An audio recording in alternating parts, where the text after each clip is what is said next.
Alright, friends, this question में given है the velocity of a particle moving in the positive direction of x-axis varies as v is equal to alpha root x, where alpha is a positive constant. Assuming that at the moment t is equal to 0, the particle was located at the point x is equal to 0, यानी शुरुआत में t 0 पे particle origin में था. ये velocity as function of position given है. हमें पूछा गया the time dependence of velocity and acceleration of the particle, और सेकंड हमें पूछा गया mean velocity of the particle average over the time that the particle takes to cover the first s metres of the path. Okay, so जो scenario है उसमें जो first part है उसमें हमें टाइम डिपेंडेंस पूछा गया है और velocity and acceleration of the particle. तो उसके लिए हमें ये करना चाहिए कि जो हमें वेलोसिटी दे रखा है as a function of position, v is alpha root x, आप v को लिख दीजिए यहाँ पे dx बाई dt, राइट, और फिर इस इक्वेशन को रीअरेंज कर दीजिए. ठीक है, जब आप इसे रीअरेंज करें तो लाइक टर्म्स एक तरफ लीजिए, x की पावर हाफ है ये, राइट पे मतलब dx की तरफ ले जाइए. तो मैं इसे लेफ्ट पे लिख लेता हूँ. तो this comes out to be x the power minus half into d x, और राइट हैंड साइड पे आपके पास हो जाएगा अल्फा इंटू डी टी. और फिर आप इंटीग्रेट करिए गिविंग द लिमिट्स जो हमें क्वेश्चन में गिवन है. What are the limits given in the question? Question में गिवन है कि टी जीरो पे बॉडी की पोजीशन एक्स जीरो थी, किसी टाइम टी पे बॉडी की पोजीशन जो है वो एक्स हो गई है, राइट. तो बस अब आप इसे इंटीग्रेट करें. लेफ्ट हैंड साइड पे ये आ जाएगा एक्स की power minus half plus one over minus half plus one, that means x की power half upon half. And right hand side पे ये आ जाएगा आपके पास अल्फा, डी टी का इंटीग्रेशन हो जाएगा, टी लिमिट्स फिल की है टी माइनस जीरो तो टी हो जाएगा. रीअरेंज करते हैं तो टू यहाँ पे आया.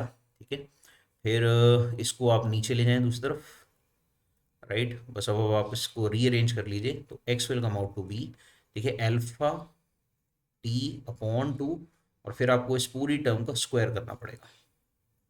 सो you get this as I think alpha square upon four into t square. तो ये आपके पास position as a function of time आ गया है. हमसे पूछा गया velocity as a function of time, तो वेलोसिटी जो है that by definition is rate of change of position. तो आप d x by d t perform करें, this comes out to be equal to alpha square by four बाहर आ जाएगा, और T square का डेरिवेटिव लेते हैं तो this comes out to be twice t. So I think ये आपके पास आ जाएगा टू से फोर कटा, you get alpha square t by two. So this is the first answer, that is velocity as a function of time.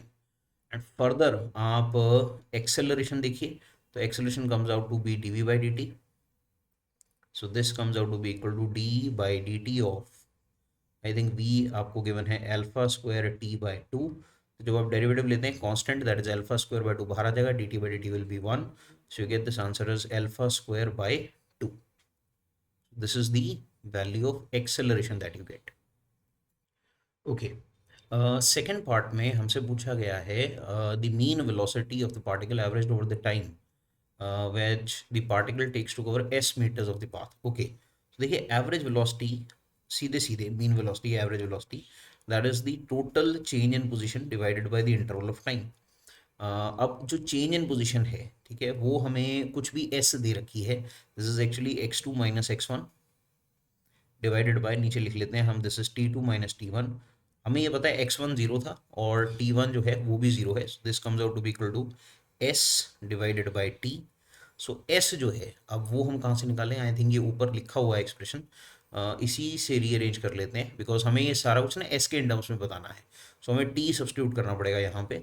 So what we do is, what we have assumed is x two की value हमने s assume करी है, x one is zero, t two is t and t one is zero, right. और हमें ये भी पता है कि जो x है instantaneous position, that is given by alpha square by four into t square. तो यहाँ पे आप ऐसा करिए कि x को s फिल कर दीजिए.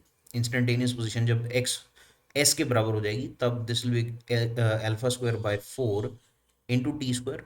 एंड फर्दर यहाँ से रीअरेंज करके आप t निकालिए. I think t comes out to be equal to, this is 4s by alpha and then it's under root, right. तो इसे उठाते हैं ऊपर फिल कर देते हैं तो हमारे पास v एवरेज जो है उसका रिजल्ट आ जाता है equal to s divided by root of, I think this is 4s by alpha, and I think यहाँ पे अल्फा का स्क्वायर था, right. So this is alpha square. तो अगर हम इसको अंडर रूट में ले लेते हैं I think you are getting this as alpha square, जो अंडर रूट से बाहर आ जाएगा न्यूमरेटर में चला जाएगा, यू गेट अल्फा बाय 4 का अंडर रूट हो गया 2, एंड देन आई थिंक ये आपके पास रूट एस से रूट एस कटेगा, तो you will be left with root S. So this would be the average velocity that the particle has over a distance, the first s meters that the particle has covered.